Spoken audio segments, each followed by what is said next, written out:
this will work.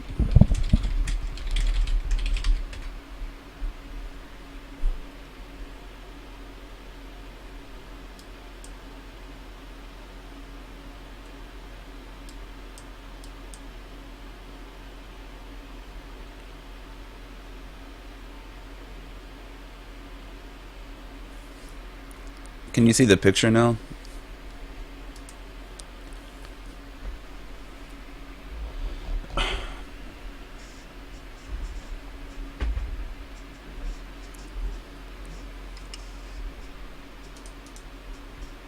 Alright. Yeah, so like I said, just take the lock off and you can make a new layer, but at the top you see filter. This is just default. That's everybody has this without. Now you can go to like a torrent site and you can search like $500 plugins and you can get all these crazy filters that you can install, but just by default you get this. And so you can just go to blur and go to, and it even gives you all these different types of blur, like lens blur, box blur, blur more. And so basically you just go to blur, blur more. You probably can't really tell, so we can add some. Let's do I don't really remember which ones. Oh yeah, motion blur, that's one of them. And you can see it kind of just changes. You can hit Control Z. You see that? Like I just hit Control Z and it undid it. You can actually see the change that you made. But yeah, you can go to blur, smart blur. You can just I don't even know what half of this stuff does. I mess around until I get something that I like. It's pretty easy. And if you just want to make something darker, you just go over to image, you go to adjustments, and you can tell already brightness, contrast, levels, curves, exposure. If you want to just kill the brightness, that's all you do. Contrast, you can do that. You can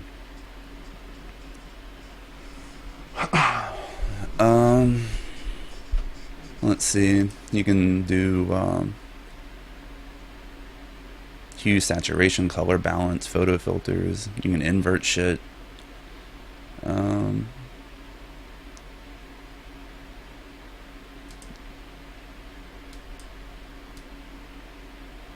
So it's really just experimentation to find what you like. And I opened this other picture. I was going to show you something here too. This is something you probably will end up doing some, like trying to take one thing off one picture and putting it on another. The easiest thing to work with is something that has a plain background behind it like this, like a solid white. And like always, you just go over here, you double click it, turn off the lock, and now you can. I don't actually remember how to do this right. It's one of the. I think it's this one. No, it's up here. I think it's Magic Wand tool, the Magic Wand, I'm pretty sure. And you click on the color that you want to get rid of with the Magic Wand tool, and you see how it just highlighted all of that color, and boom, you just click delete on the keyboard and you saw how all of that disappeared. Let me just do Control Z. This is what it looks like. So over here on the left side, you just go over here, you go to Magic Quick Selection. Okay, yeah, I'll show you what quick selection does in a minute. But over here, Magic Wand tool, all you do is just select it and you click one time. It highlights all that shit, and you click delete on the keyboard and it's gone. You see you still have a little bit left inside and you just keep doing this. And then you see how I'm just going a little bit at a time, deleting it. And you can zoom in if you want to get really precise. Just tap like Control plus, just like on a browser. You do like Control plus on a browser to zoom in. You can zoom in and just get in here and like get really precise. And then whenever you think you're ready to, let me do it up here really quick. I'm not going to try to be perfect. I was gonna show you. And now we go back over here to the toolbar, and you see all the arrows. That's like your select. This is what you use to select shit. So you click on your select, and then you go back over here and you select your image. And now I can click and drag this gun. I'm clicking and dragging right now, and I'm dragging the gun to the tab of the other image. You can see the other image up here, and I'm still clicking and dragging. and boom, now we have a gun. And now I can go to edit. Let me see what you type just in case something fucked up. Oh yeah, okay. Okay, so now we have a gun over here, right? And I can go to edit. Let's see, transform. Oh, now also notice how you have two layers over here. When I clicked and dragged the gun over into the image, there's a layer. If you're getting complex, sometimes you just want to double click it and rename it. But oh, another thing, you see at the top there's an option, auto select. This is really convenient. Check it. Make sure you have it checked, because if you don't have it checked,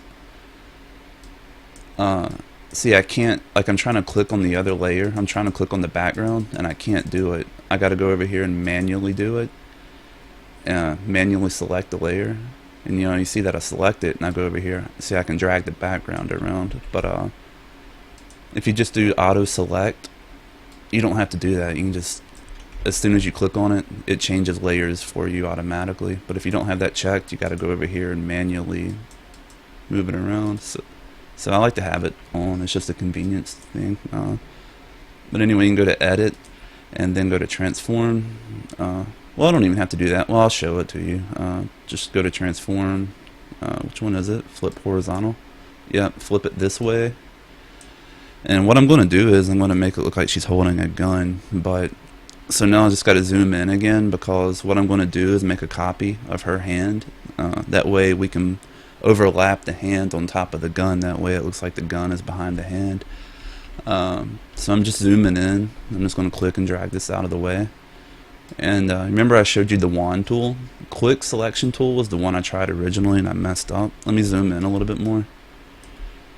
Quick selection just lets you kind of click. I'm clicking and dragging right now, and I'm just kind of selecting it. I'm not exactly sure how it works completely, but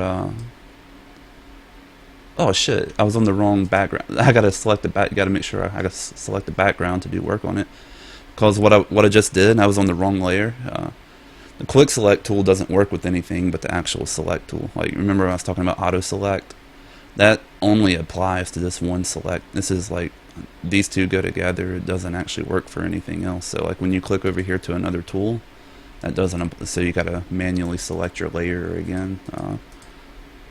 So go over here and go to quick selection tool and make sure I'm on the right layer, because I'm trying to copy her hand. That's what I'm trying to do. So I gotta be on that layer. So it comes back already. It remembered that for me, because apparently Photoshop is extremely advanced. Now all I'm going to do, I'm just going to do Control C, Control V, just like any other copy paste.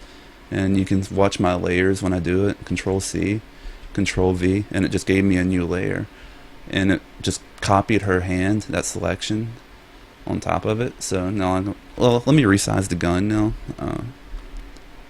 It's easy to resize. You can just go to Edit, Free Transform, and you can just do this. And alright, it's still a little bit too big, but now I'm just going to go over here to the layer menu and click and drag it. I'm just going to drag that new layer that it made over top of the gun, because we want the gun to be behind the new layer. So now you see how it looks a little bit more realistic. So go back to the gun layer and try to resize it a little bit. Delete the old layer that it made. So it's looking a little better.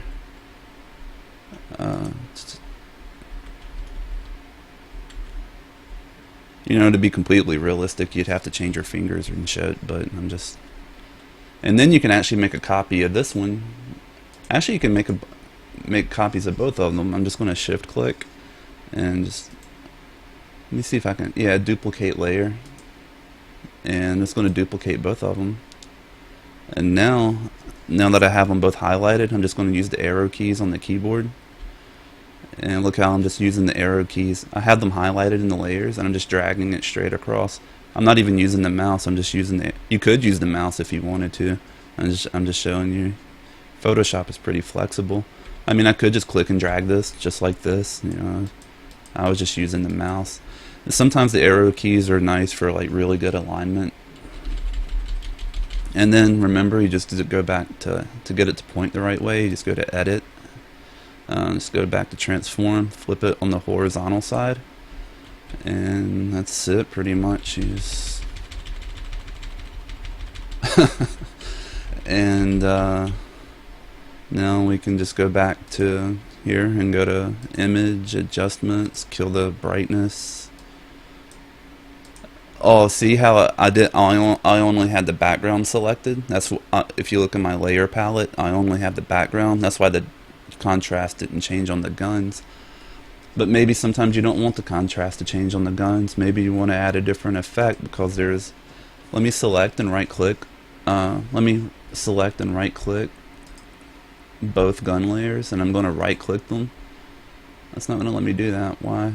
Oh, you can't do two at a time. Okay, so you can only do one. So I'm just going to right click one layer of the gun. I'm going to add an effect to it. I'm going to go to blending options, and it comes up with this. And now you can see I can just check these different options.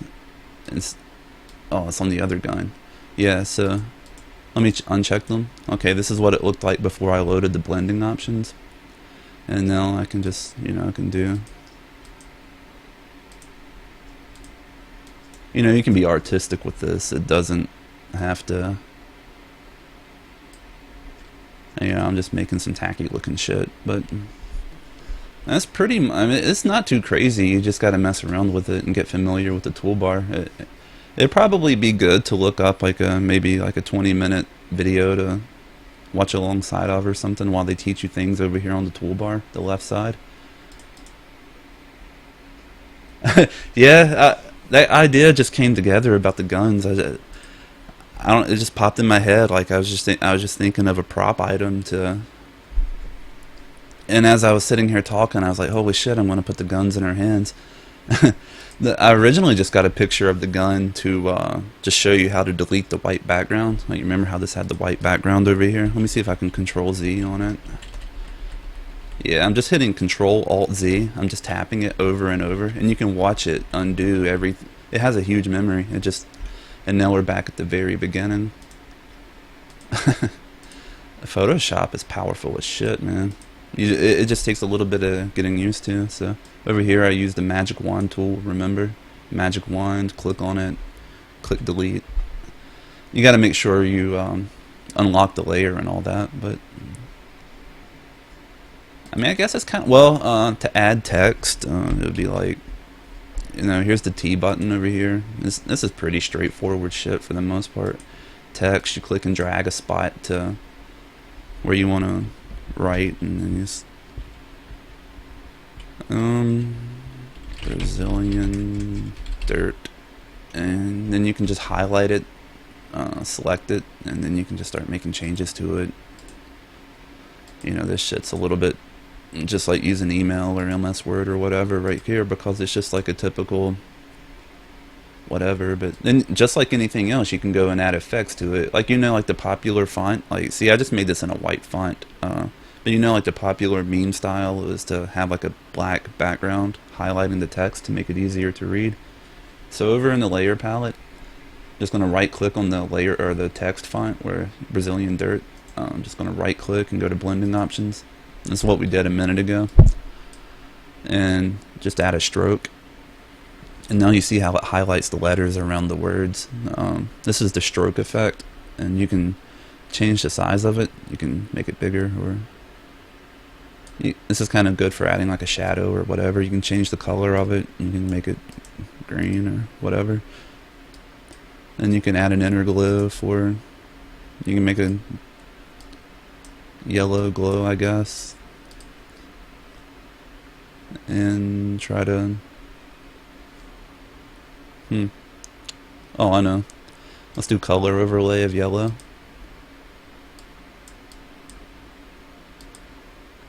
and opacity. Always look for opacity of things, because opacity lets you, how much do you want to show it. Like, let me make it an easier color to see on the stream. I'm just going to make it red. You see right now I'm at 50% opacity. If I go to 100, it goes to really red. Go to 0, you can't see it at all. 50%, you can see a little bit of it. And I guess that's pretty much it. I'm not going to try to show too much at once, but that's kind of that's what I would consider basic.